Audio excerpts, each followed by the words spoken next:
tant que romancier, moi, ce qui m'intéressait là dans mes 2 derniers romans, qui tous les 2 traitent du monde contemporain, c'était de dire, voilà, sur ce sujet, par exemple, du changement climatique, dont traite mon roman là, qui vient de sortir, Le Grand Vertige.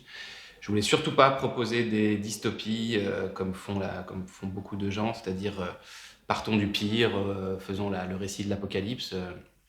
Ça me semble en fait un récit idéologique déjà, c'est-à-dire voilà, le pire est arrivé et ensuite qu'est-ce qui se passe? C'est souvent ça, non? C'est souvent des terres désolées et l'homme est seul avec des roches et qu'est-ce qu'il va faire? C'est intéressant, mais c'est pas. Moi, ce qui m'a intéressé, c'est de me mettre dans le temps présent. Donc, on est en 2000, c'est un roman qui se passe en 2017, 2018.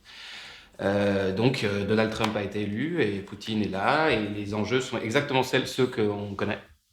Et à partir de là, moi, je rentre dans une fiction, mais je pars de, voilà, le changement climatique en est à tel point, la relation de l'homme avec le monde, notamment naturel, et celui-ci.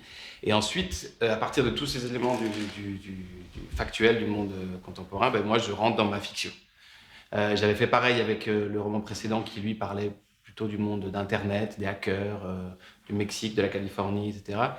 Et pareil, je voyais beaucoup de films et de fictions dystopiques qui, moi, m'intéressaient moins parce que tout de suite, c'est la politique du pire, en fait, qui est spectaculaire, bien sûr, mais d'ailleurs, quand vous regardez les films sur les hackers, c'est toujours des zombies drogués avec des capuches qui sont des agents du mal. Mais la réalité n'est pas du tout celle-là. Et donc voilà, j'avais envie de... Je crois que parler du réel, mais sous la forme de la fiction, c'est aussi plus politique peut-être que l'inverse. Donc voilà, c'était ça mon point de départ. Et me dire qu'est-ce que la fiction peut faire pour nous permettre de comprendre ce qui se passe. En fait, elle permet une sorte de subjectivité, de caméra intérieure. On est embarqué dans les personnages si ça fonctionne, dans des paysages, dans des lieux, dans des péripéties. Et c'est ça le grand talent de la fiction quand elle fonctionne, hein, c'est qu'on est dedans en fait, enfin quoi. Alors que quand on regarde, je sais pas, on regarde les informations, les journaux, on reste parfois plus à l'extérieur. On a des exemples comme ça très concrets. On a des milliers de morts en Méditerranée pendant des années, et on a un enfant qui tombe dans le sable. Bon voilà, ok, on a capté. On a des Afro-Américains qui meurent chaque jour. Mais George Floyd, bam, il y a des images, on est dans le personnage, on l'entend crier, on entend qu'il meurt, on le voit. Donc il y a une identification et la mobilisation après la mort de George Floyd est impressionnante, aussi liée à ça, parce que voilà, il y a une identification, on est cet homme qui meurt. Peut-être que le changement climatique comment dire, manque, j'allais dire un peu d'identification.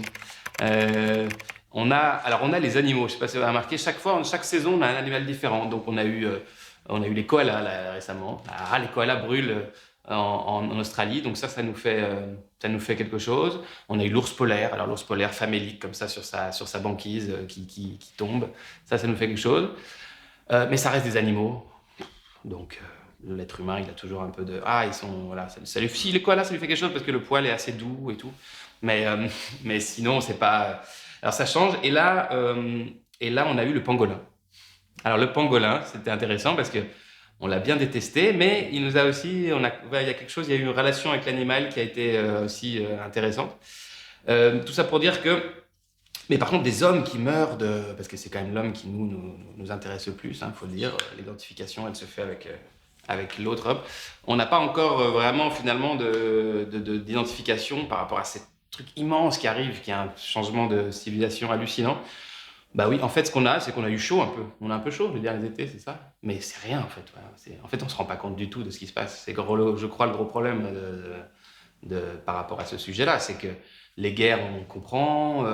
Il y a plein de choses qu'on arrive à capter. Mais ça, on le saisit pas parce qu'on le saisit pas dans notre corps. Et je crois que d'ailleurs, les derniers étés qui ont été très, très chauds, c'était peut-être un des trucs les plus importants par rapport à ça. C'est-à-dire, ah ouais, quand même, ouais, je commence à capter qu'en fait, il y a des trucs qui changent devant moi et tout. Et étonnamment, la crise du Covid a joué un rôle là-dessus. Je pensais pas du tout je pensais pas au début qu'elle serait analysée comme ça, mais je crois qu'elle a été perçue comme, ok, il y a un gros problème entre notre relation entre les êtres humains et le vivant et le monde naturel et tout ça. On l'a analysé comme ça, cette maladie, et je crois que c'est la bonne lecture. Et donc, c'est une opportunité peut-être aussi là de changer quelque chose par rapport à ces... Voilà, en fait, c'est que tout ce que je viens de raconter, c'est que des récits. Hein. C'est que qu'est-ce qu'on fait avec le réel, comment on le lit, comment on l'analyse. Le coronavirus, c'est une histoire aussi, parce que finalement, c'est un agent infectieux, comme il y en a 100 000. Je veux dire, il n'a pas plus d'histoire qu'un autre, mais c'est qu'est-ce qu'on va faire avec cette histoire? Comment on va la saisir? Et j'ai l'impression qu'elle commence à être lue comme ça, quoi, OK, il y a un souci entre nous et, et- et l'extérieur. Ce virus est né de là et on, on voit que quelque chose tremble et on arrive peut-être à le capter.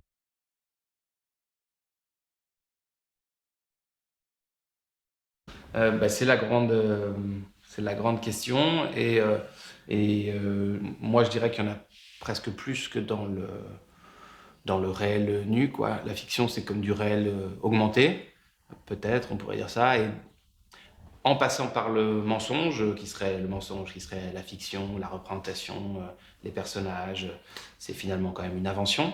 En passant par ce filtre-là, on pourrait arriver à encore plus de vérité, c'est-à-dire qu'on touche à des choses encore plus profondément ou qui sont encore plus dénudées. Donc c'est une sorte de paradoxe, le paradoxe du mentir vrai, quoi. On pourrait l'appeler comme ça, enfin, comme disait Aragon. C'est-à-dire qu'en mentant, on arrive à plus de vérité. Après, il y a d'autres écrivains qui vous diraient le contraire. Ils diraient il faut être dans le réel le plus pur pour arriver à la vérité. Je pense à voilà, Emmanuel Carrère, par exemple. C'est très intéressant. Je pense complètement le contraire. Je pense que, euh, par exemple, dans son cas, il se dénude et c'est très bien et il va loin à l'intérieur de lui. Mais on peut tout à fait prendre l'autre option, c'est-à-dire de se dénuder en passant par le filtre de la, du masque, quoi.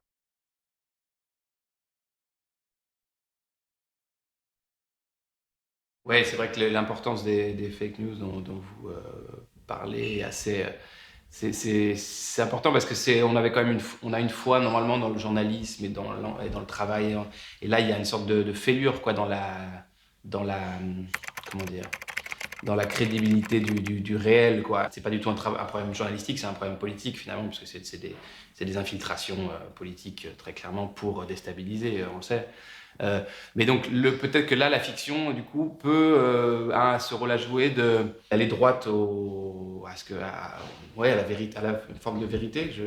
C'est possible. Hier, on en parlait à Agir pour le vivant. François Sarano en parlait très bien. Il dit super, les chiffres, ça fait 40 ans que je les entends, génial, on les connaît. Mais pourquoi on change rien? Pourquoi il se passe rien? Alors déjà, parce que politiquement et économiquement, il y a plein de personnes qui n'ont pas intérêt à ce que ça change. Hein. De toute façon, c'est une décision très claire d'un certain nombre d'entreprises de ne pas changer et d'aller tout droit vers l'extractivisme et de pomper les sols, etc., jusqu'à ce qu'il n'y ait plus une goutte. Donc ça, c'est voilà. Et ensuite, au niveau individuel et collectif, parce qu'on n'arrive pas parce qu'on n'arrive pas à saisir, en fait. Moi, je crois que j'ai écrit ce livre parce que j'ai eu ce choc-là qui, en fait, aurait dû m'arriver beaucoup plus tôt. Le choc de me rendre compte de ce qui se passe, en fait. Mais pourtant, je les connaissais, tous ces chiffres, et je savais, genre, depuis que je suis tout petit, on me parle de la couche d'ozone et après de la pollution et d'autres choses, ok.